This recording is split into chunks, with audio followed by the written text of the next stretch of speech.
Forest Hills. Greetings, since we've been around, say hello to everybody and share some things. I want to thank all of you who were with us for the services on the week before Christmas and during Christmas Eve. That was our second Christmas Eve service. And I want to thank all of you who showed up. I think we have a classic now. Oh yes, Sharon sends her greetings. Sharon is a football addict. So we've got one half of the team here. All right. Jay is with us this morning. Margarita is doing tech.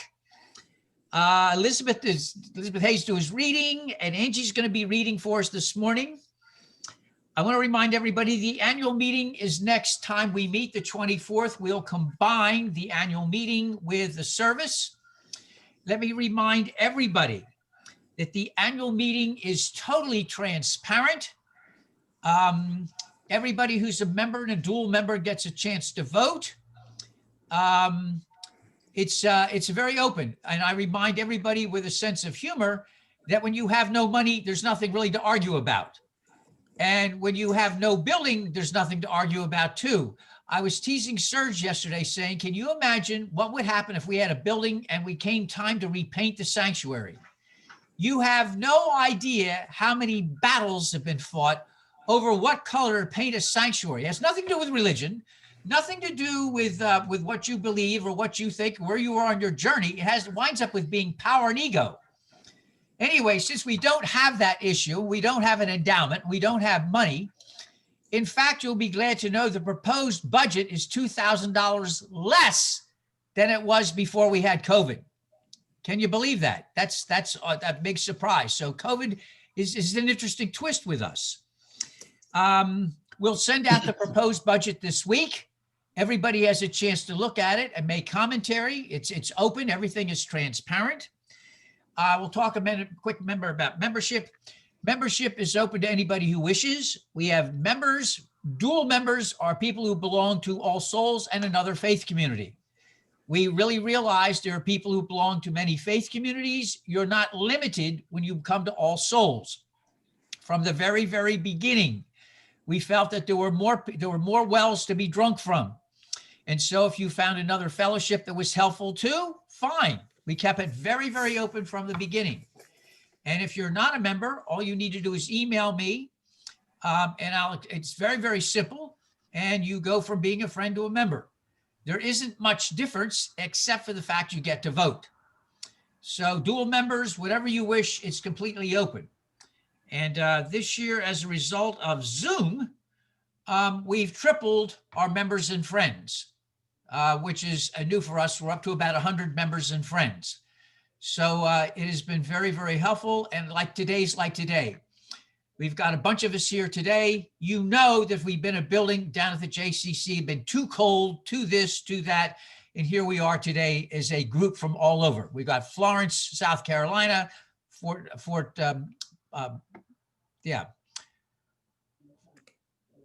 St. Lucie, Forest Hills, and we have Port Orange, Tampa, and I keep on saying Lake Worth, as well as Miami.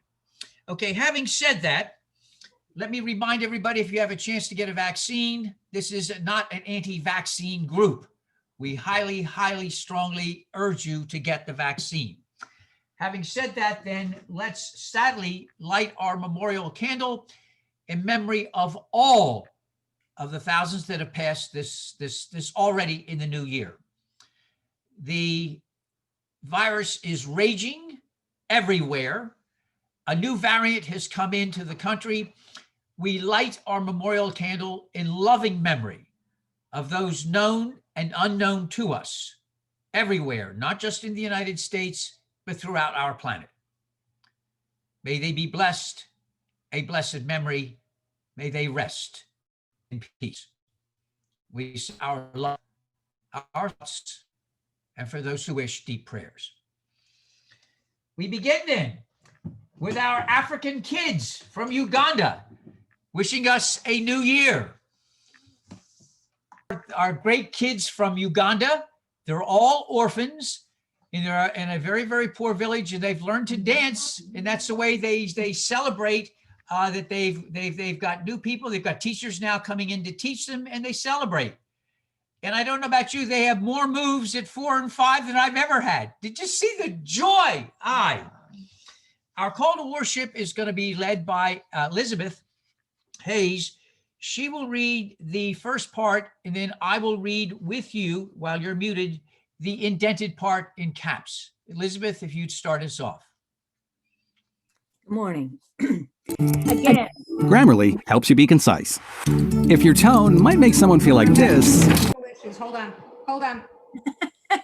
Really can remind you how that you soften your tone. All right, I'm gonna have to come back to the YouTube. It just locked up on me. Hold on. Always something, eh? That's why we like it live. It's real. computer wanted to come and worship.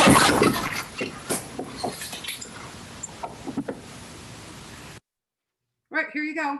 We're up one. We're at two, call to worship. Okay, here we go. All right, no, go ahead. You're right. All right, Elizabeth, let's try it again. Go ahead. Again, we seek life's meaning in the freshness of a new year. Yet we still hope for something more. A break in the ordinary. An infusion of the unexpected. An explosion of good things. A miracle revealing more than we understand. A sense of divine presence. Affirming there is more to life, to each of us, waiting to be explored and found in the days and years ahead. And for those of you who wish, if you would join me in a morning prayer. Fake Santas are now on a new gig. Camels have returned to the zoo. The creche has been dismantled. Nordic god trees are ready for recycling. Relatives have finally returned home, and now the real work of Christmas begins. To heal the sick, soothe the brokenhearted, care for the poor, do justice, love kindness, and to walk humbly with the divine, daily and humbly as best as we are able. Amen. And Jay, if you would do our first song for us.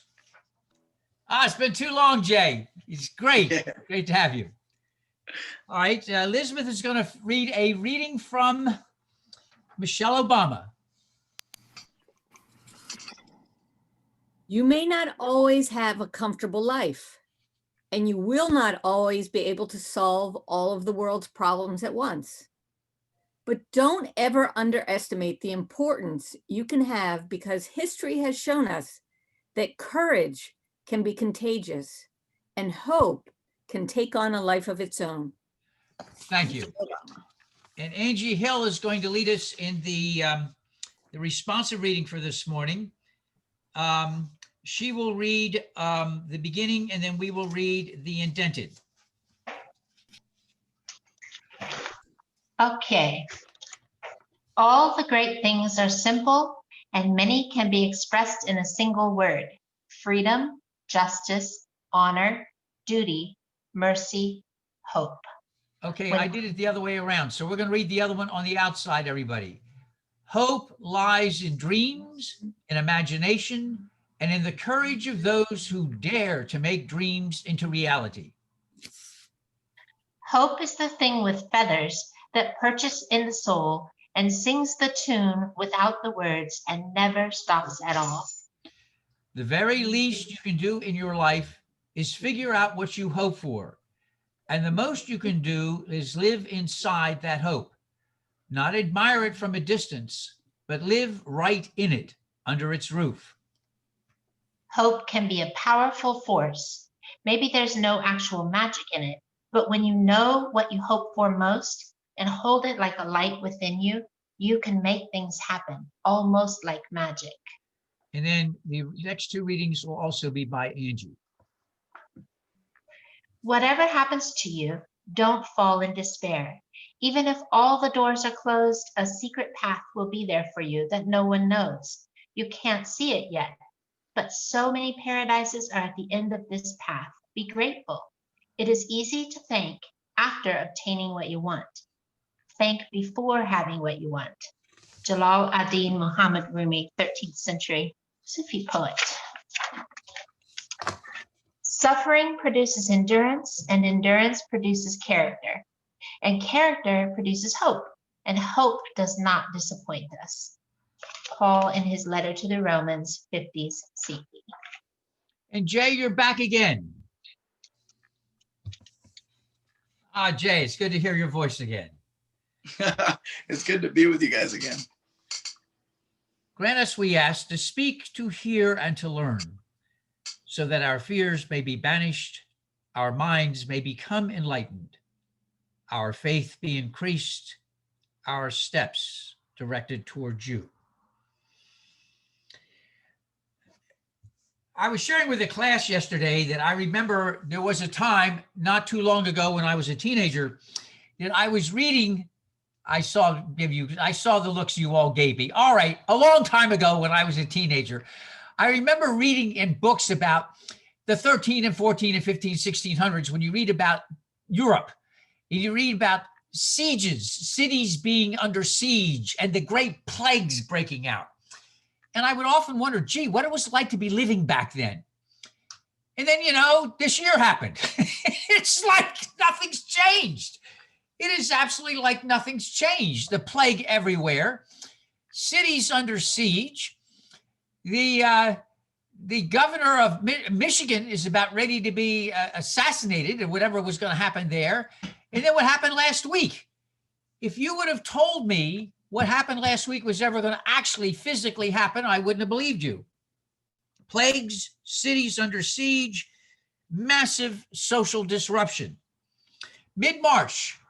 You do realize mid-March was not even a year ago. You do realize that. It wasn't even a year ago. And I don't know about you. To me, it seems like it was a decade ago. It seems to me it was distant past. I remember at the end of February, in the beginning of March, setting up all these weddings that I was supposed to have at the end of March and in April. I remember all these things I was planning with my class where I was going to be in class. I remember we're sending a check to the JCC, and 2 weeks into March, the JCC closes, Miami-Dade College closes, all the weddings are canceled, boom, boom, boom, and people are sick all over the place.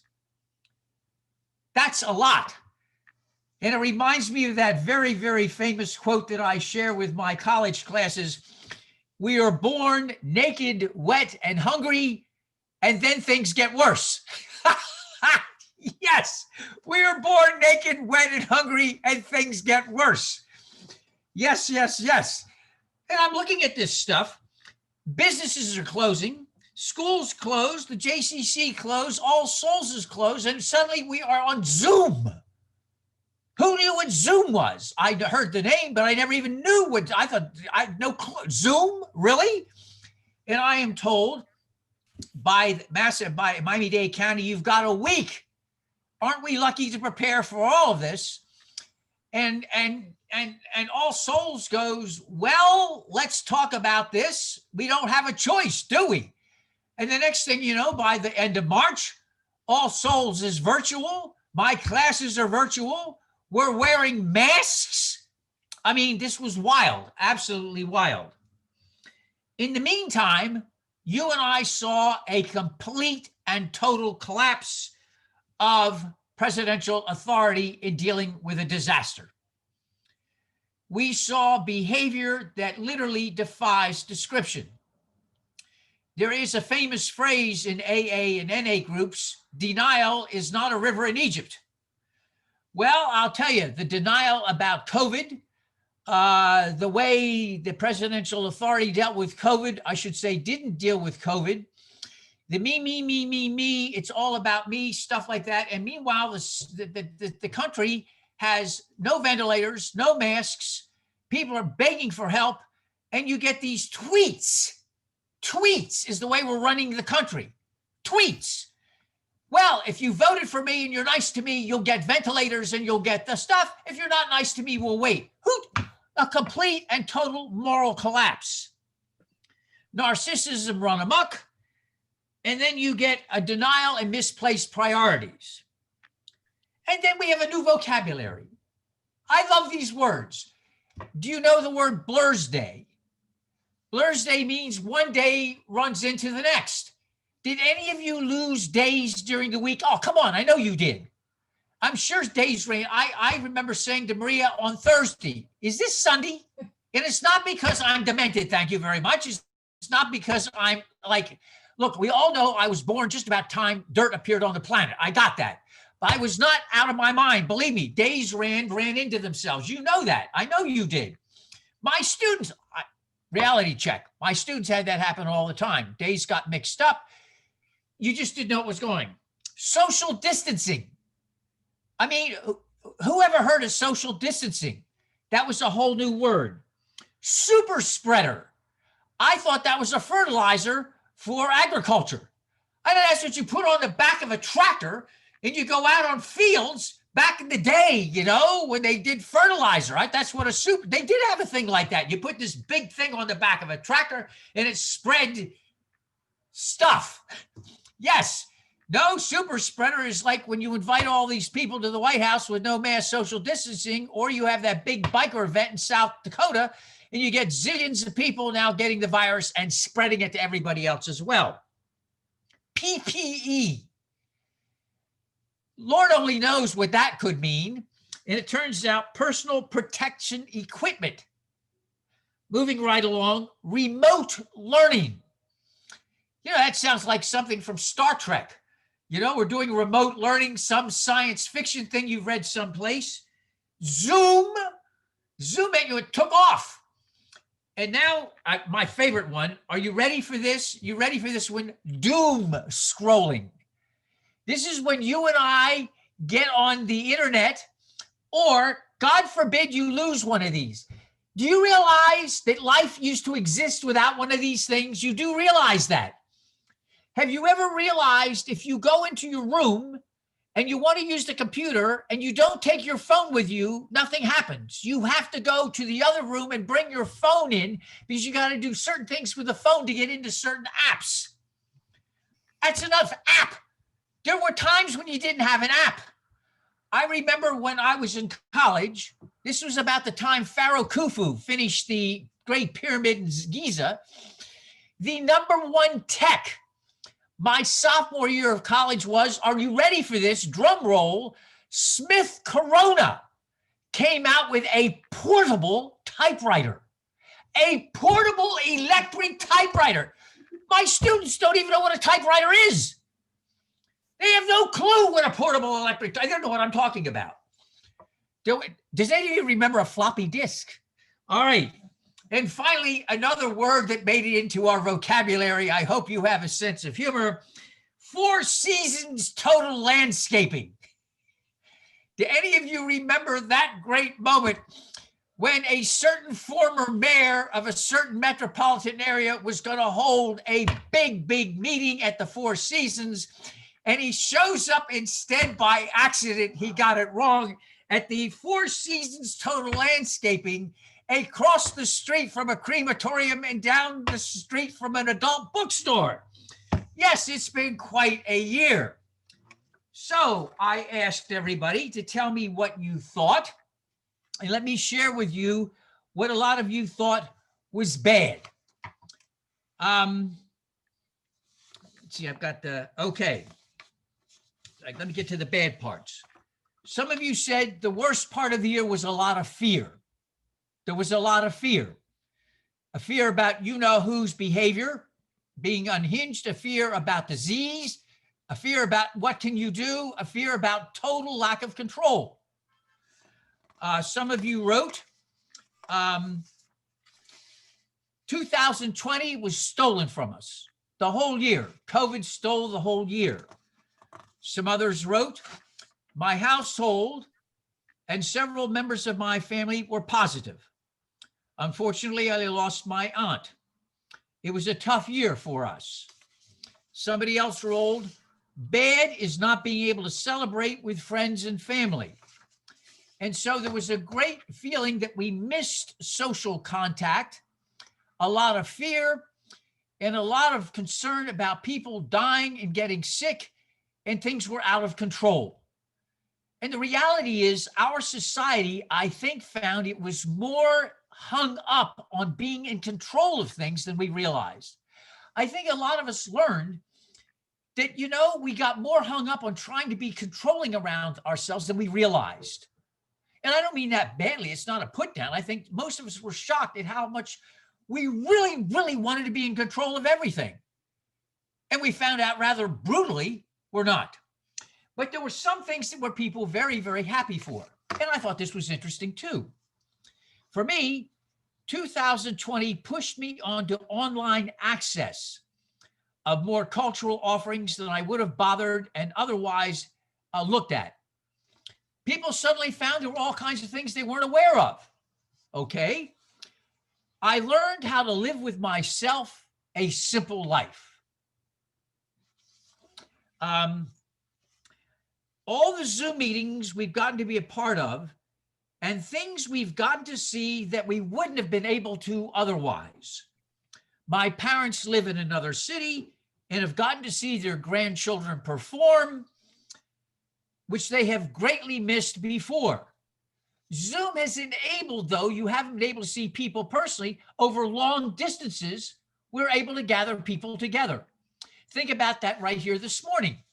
We've got New York, we've got Tampa, we've got Port Orange, we've got Lake Worth, we've got, again, more Port Orange. We've got people all over. And then when you take a look sometimes in the class, we've got people from Illinois.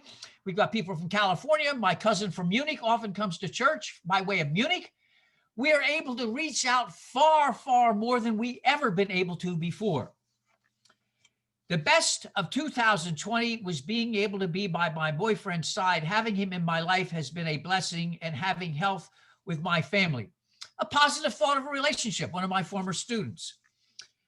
His girlfriend writes, there were many negatives. We all, at the very least, suffered through them together. I thought that was great. A college student said, at least we did it together. Now, that is a really cool way to look at, though we had suffering and badness, at least we were able to support each other together. He's 19, by the way.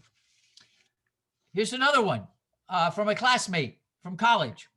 Sabbath is not a day or a place. It is a time and a gift. Let me say that again. Sabbath is not a day or a place. It is a time or a gift. These are our members, folks. These are not coaches. These are not gurus. These are us. Then one of our members wrote the following. I think you'll love this. The bad: distance, separation, anxiety, things that were not in control. Administration annoyances. Those of you who have anything to do with business or nursing or any kind of administration annoyances, and people being unreasonable.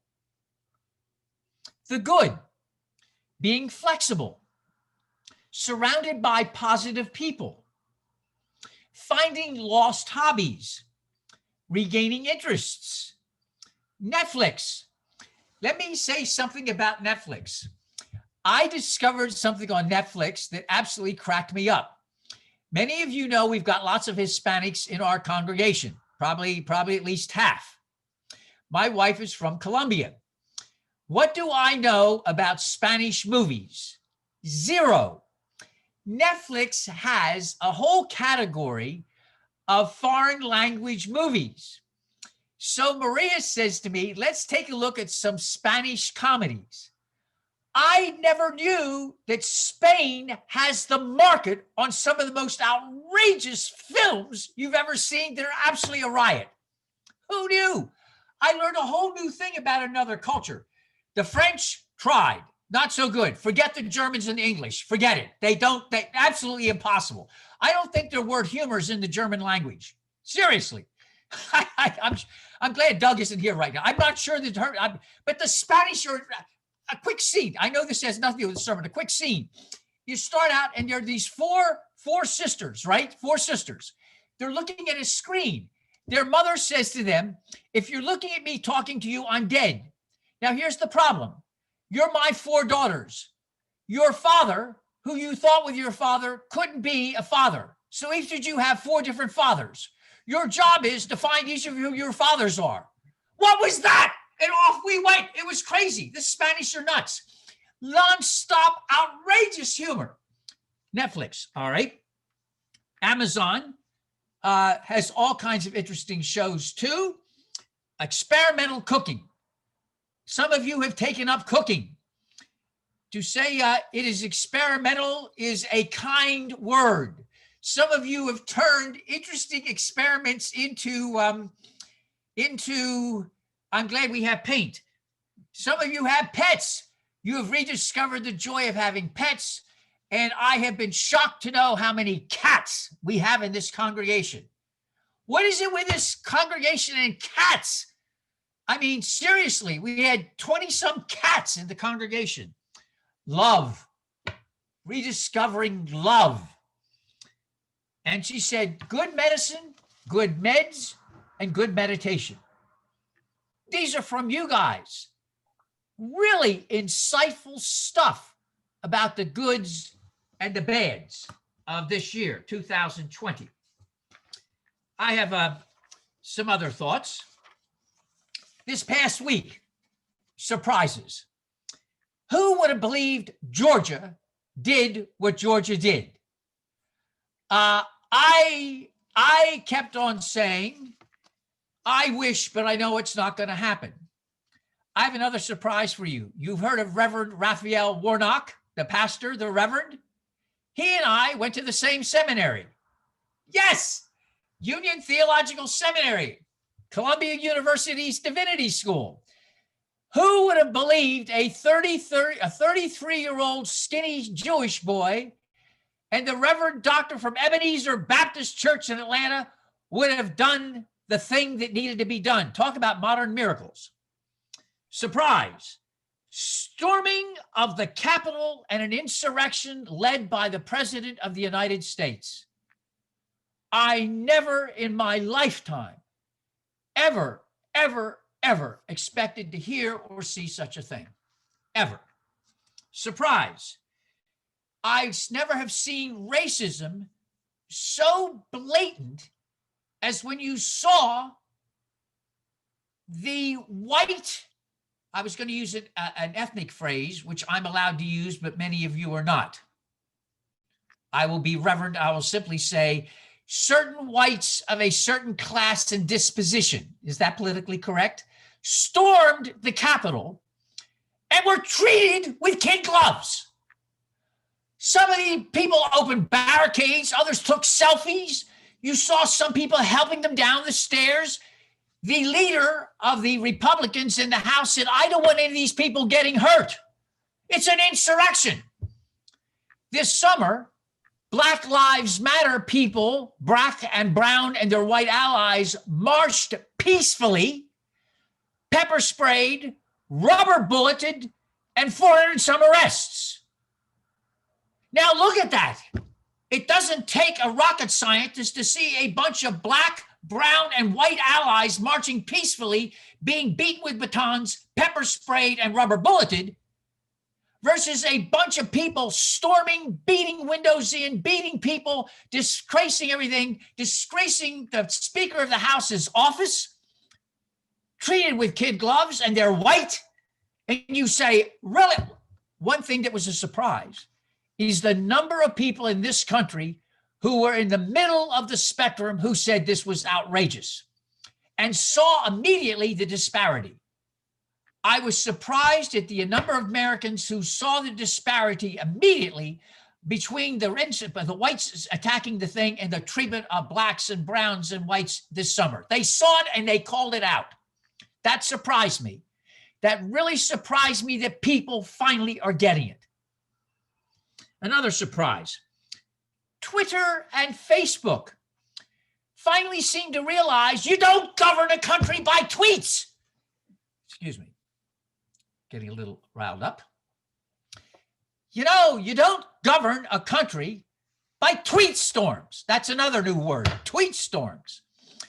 I was surprised to see that, like rats deserting a ship, Twitter and Facebook have finally stepped up to do what needed to be done the last couple of weeks.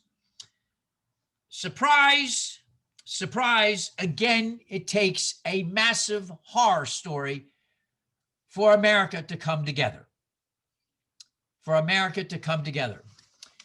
Now, you might ask, hey, Kenneth, what does religion have to do with any of this? I mean, giving a talk for a minister, what does religion have to do with any of this? And I have an idea for you, which I want to share with you about those of you who are here today.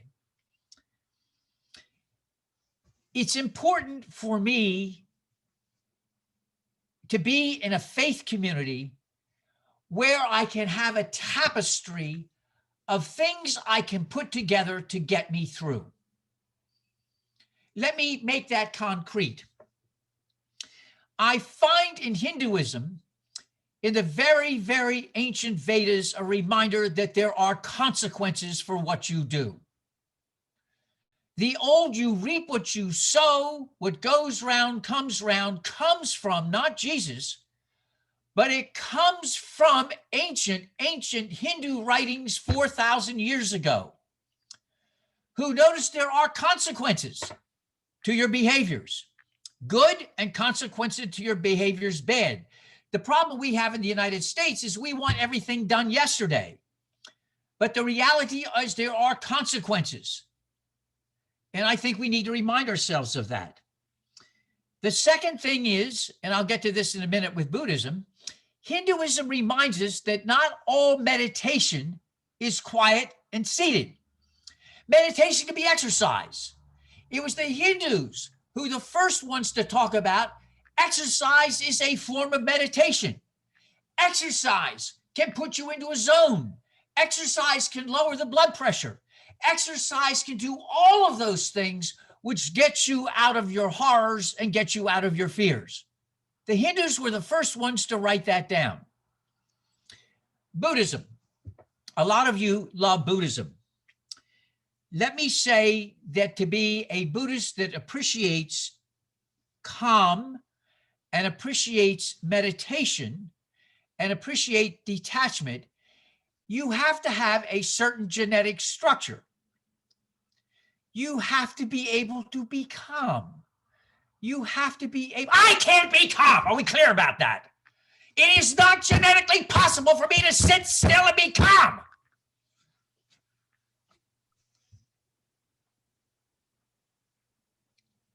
You know that, and some of you are the same way. I remember one time in All Souls, I said, is anybody here hyperactive? And half the congregation raised their hands. And one of the kids pointed out, we're no different than you. Buddhism works for those of you who are genetically more calm, like my wife. My wife is calm. A lot of you are calm by nature. I appreciate that. Hinduism works for those of us who are not calm. It gives us an out.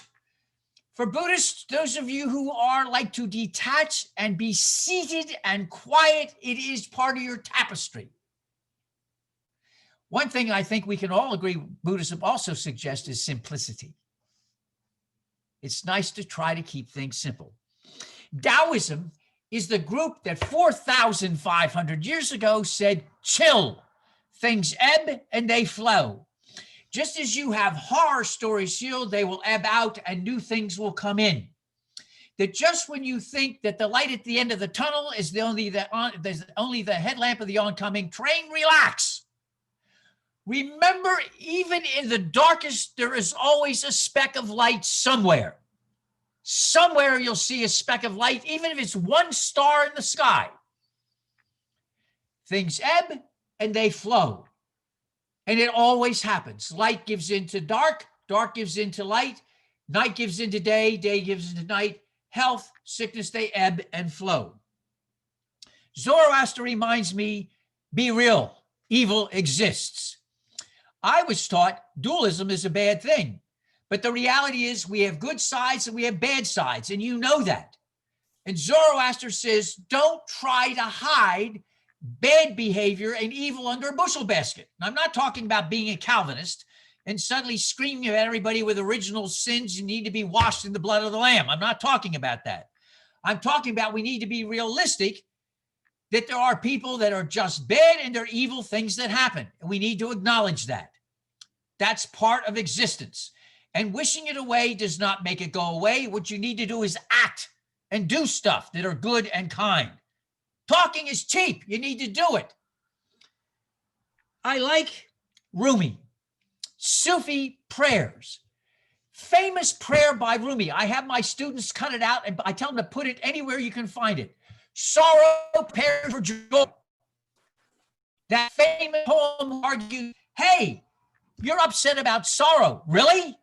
Maybe sorrow is uprooting where you're all stuck in what's a comfort zone that is no longer helpful. Think about that. A comfort zone that is no longer helpful. You think it is, but it's got you blocked. I never thought of that. You might be saying, Reverend, what have you been doing with your life? I don't know whatever I was doing, but I never thought of it from that perspective. Rumi, sorrow prepares for your joy, shakes you, gets rid of all the old roots, gets stuff out of the way, lets new stuff prop in. And finally, I look at Jesus, who reminds us that life is not necessarily nice. A Galilean peasant, a preacher and a teacher, and look at the way life treated him. Yet his teachings remain. His teachings remain.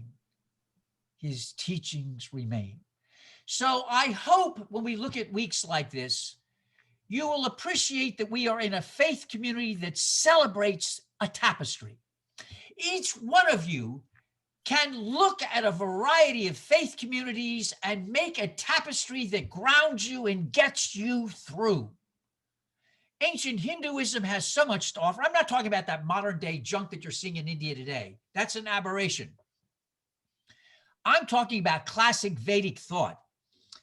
Classic, for those of you who like to sit and for those of you who can't meditate, remember Hinduism, get up and exercise, do something. For those of you who like to sit and meditate, Buddhism gets you on the way. Taoism, ebb and flow. Zoroaster, don't put evil under, evil exists and acknowledge it. Rumi, a Sufi Muslim from the 1200s who was born in Afghanistan of all places, gives us a gem that sorrow prepares you for joy. And Jesus reminds you, yes, even to the humble among us, life can be nasty. But teachings remain to be a light in the dark. That's what religion has to do with this. Not dogma, not doctrine, but lights to help us along the path. Strength to get us through, hope for a future, and embracing each other as we do our paths. That's what I hope for all of us in the new year. Amen.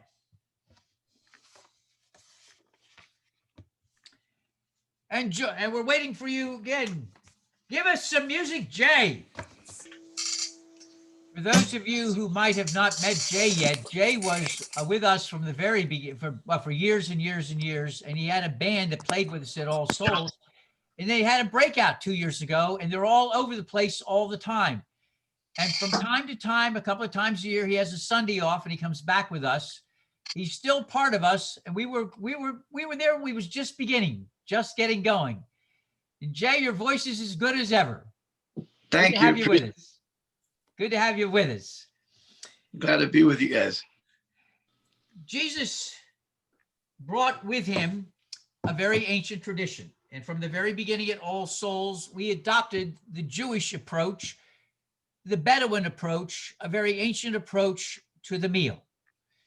This is, for our congregation anyway, not a sacred holy mystery. It is a very, very ancient way of taking a very simple element, wheat, and offering it as bread, and taking a cup and offering a cup. In an ancient times, you offered this to friends when they came to visit. Leviticus even says you offered it to the stranger and the sojourner among you. And so we would All Souls from the very beginning offer a simple piece of bread and a cup to anyone that was interested in coming forward as an act of fellowship and friendship.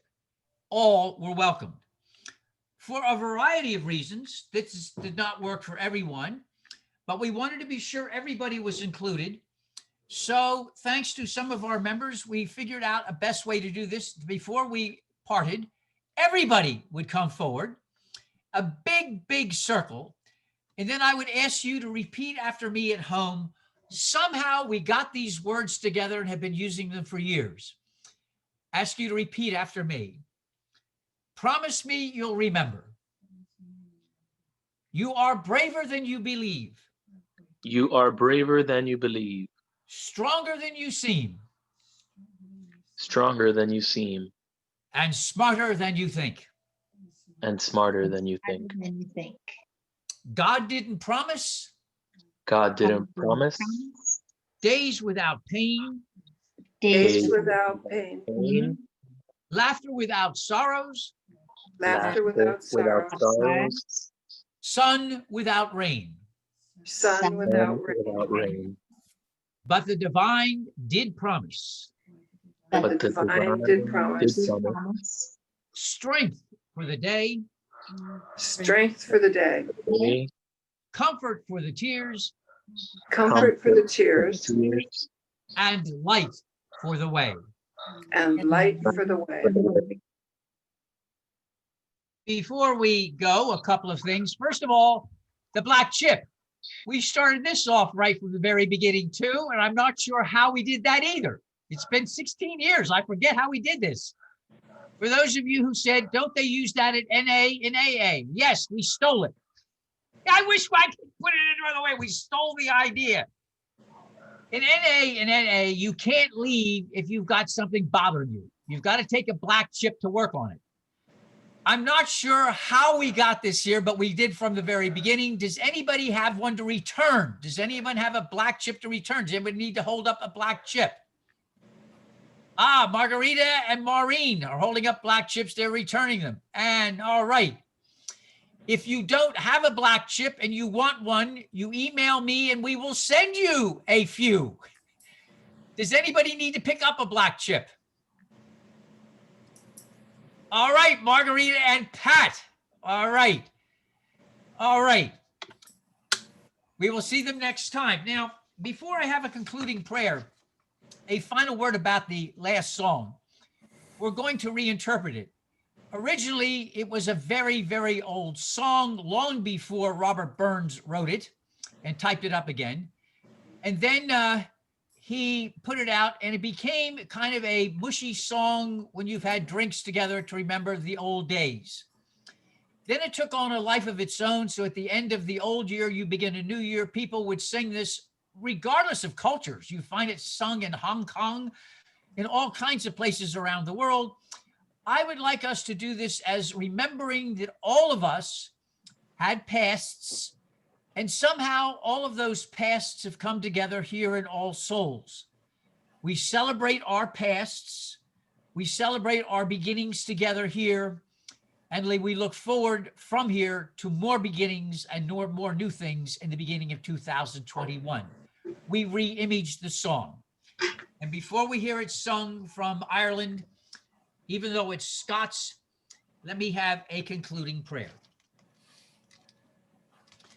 May the blessings of God be upon us in this hour and in the days to come, that we may seek the truth more devotedly, that we may think more independently, that we may reflect more searchingly, that we may know ourselves more completely, that we may forgive more quickly, we may pray more thoughtfully, we may act more courageously, we may live more nobly.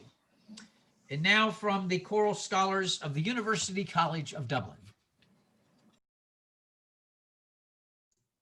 As only All Souls can do, our benediction is Irish and Hindu. May the road rise to meet you. May the wind be always at your back. May the sun shine warm upon your face. May the rains fall softly upon your fields. And when we meet again, may the divine in me greet and embrace the divine in you. Amen. Before we leave, let me go around and say,